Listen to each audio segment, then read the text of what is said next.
I know you talked after the Vanderbilt game about, using the SEC tournament just to continue to improve and get better. But I was wondering, the fact you guys didn't pick up win number 20, it looks like you're going to be in the NCAA tournament. Does that take any pressure at all off you guys about having to win in this thing coming up this week? No, not at all. Nothing has changed for us, Dash. Again, every practice, every game, mid majors, non-conference, conference games, it's about being our best and striving for growth. Had a good practice yesterday. In fact, the message yesterday was today. That's it. Showed them. We showed our guys a video. In fact, yesterday of a speech by John Wooden years ago talking about today. And today, that was yesterday. Today's about today. Um, so we've had good momentum because we've continued to improve in a lot of areas, playing our best basketball, having won four in a row, and we want that to continue. So we take nothing for granted. Um, the exterior noise has nothing to do with how we operate. Oklahoma is a really good team. It's a great opportunity for us. Hey, Mike, I'm not sure if you can hear me. I got an internet unstable message here at Butts-Mehre, but I wanted to ask you. I got you, Mark. Okay. Oklahoma beat Missouri, beat Texas. What are you seeing from them lately that has you, kind of looking closely at the scouting report? And do you think they may be more desperate given their tournament position? They're playing really well. They're playing better than when we played earlier. We are too. They're playing a little bit differently. Fears is in an unbelievable rhythm, and so is Silas. It's funny that coincidentally both point guards are playing, in a different gear than they were a couple months ago. They had to play smaller. They've played small at times in the past, of course, but out of necessity, of course, with missing their big kid here as of late, and they're playing really well. I mean, they space you.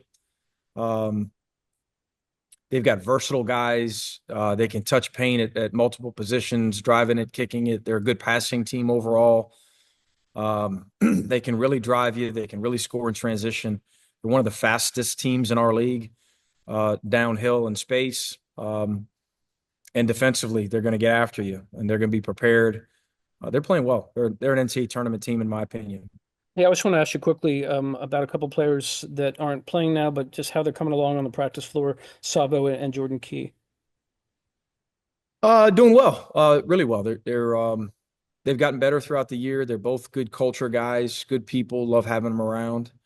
And the challenge to those guys and a couple other guys that I would put in that category is to just stay ready and continue to improve daily.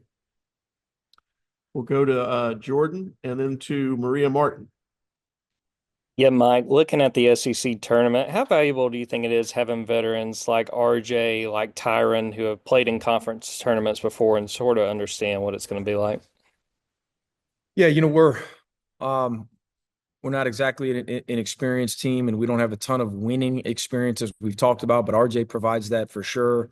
We've tried not to make the stage bigger than it is. It's a neutral site game.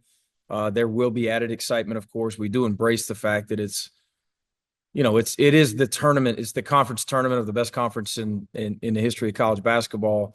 That said, when it's tipped, it's a neutral site game, against a really good team, and we've been there before. Any added experience, we'll take it. And at the end of the day, we're trying to gain more and more of that experience, and obviously, we hope to gain more winning experience in this program.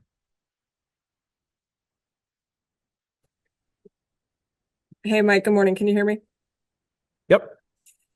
So going back to the John Wooden speech that you guys decided to play yesterday, whose idea was that and how was it received? That was my idea. We do something. We try to be creative every Monday, and show our guys something that's coming from a different outlet, a different resource other than our staff. They hear from us a lot, and we just happened to stumble upon that one. Probably late last week, maybe early weekend, where I thought that might resonate with all of the noise going on.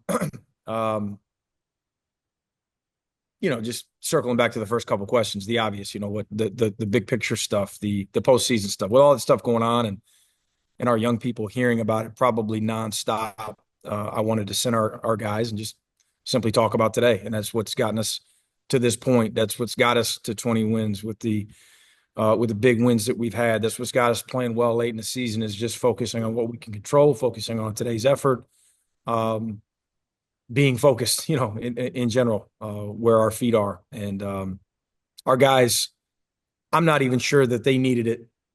We had a good one yesterday. We might have had one anyway, but it was a swing by me regardless. And then you've talked so much throughout the year just about how tough SEC play has been. Heading into the tournament, what do you feel like your guys have done well in SEC play that you want them to kind of resonate in Nashville? Yeah, same deal. Just be incredibly resilient, respond to adversities throughout the game. It's coming. Oklahoma's really good. We have to play really well. We know that. Being in the moment, that's it. One round at a time, one possession at a time, trying to get great shots, trying to get stops, while focusing overall on the fact that our biggest deficiency at times has been our live ball turnovers, our offensive steal percentage. We've got to continue to focus on that area, and defensively, we've got to defend the glass, and the attention to detail, the focus with regard to the scouting report with their personnel. They've got very different pieces.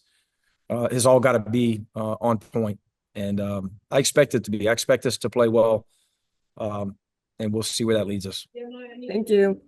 Yep, thank you. Go to Jack Leo and then Victor Prieto. Hey, Mike, I remember you talking kind of at the top about this about keeping that intensity high. It's the same kind of week as it's always been, not letting off the gas. I know that Silas is a really vocal leader for y'all. What has it looked like for him this week specifically out there on the court, just as you're keeping that intensity up? Same deal with Silas. He's been great, ultra consistent, playing as well as just about any guard in our league. He's growing every day.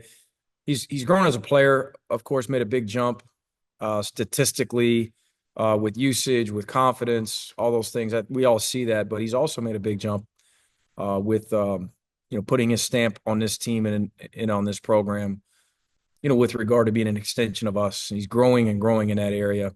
Was vocal yesterday, as expected. He'll continue to be that today. And I expect him to finish the season really strong.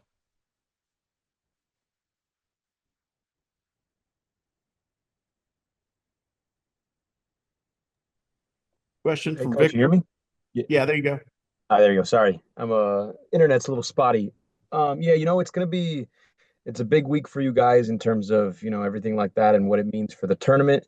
Just overall, what's your goal going into this one, and what do you hope to get out of it? To play really well, to have a great practice today, to play really well tomorrow.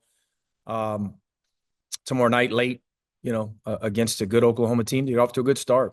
Our biggest focus in the pregame conversation in the locker room will be to play well in that first 4-minute segment. Get to the first media timeout where we feel good about our intensity and our focus. And we'll wrap up with Hank Tatum. Coach, you talked about Jeremiah Fierce earlier. In the first matchup, you were able to conceal him. What allowed you to succeed in that first matchup? And then going into tomorrow night, has the game plan changed at all for him? He's a freshman, like all freshmen in our league, that's had some pedestrian games, and because of his talent, he's also had some big time games, and he's having more of them as of late. He's grown, in his production throughout this season. A lot of freshmen get better throughout the year. Some freshmen hit a wall. He's playing at a really high rate right now, playing with a lot of confidence, making shots, getting downhill, drawing fouls. He's just playing better. He was playing really well then. He's playing at another level now. And so we did a pretty good job. It's going to take a better effort from our entire team in a bunch of different areas, in ball screen coverage and in transition defense and isolation defense. He's a really good player, but they've got other really good players as well. And they've got some actions too, like all of these teams in this league that are tough to defend.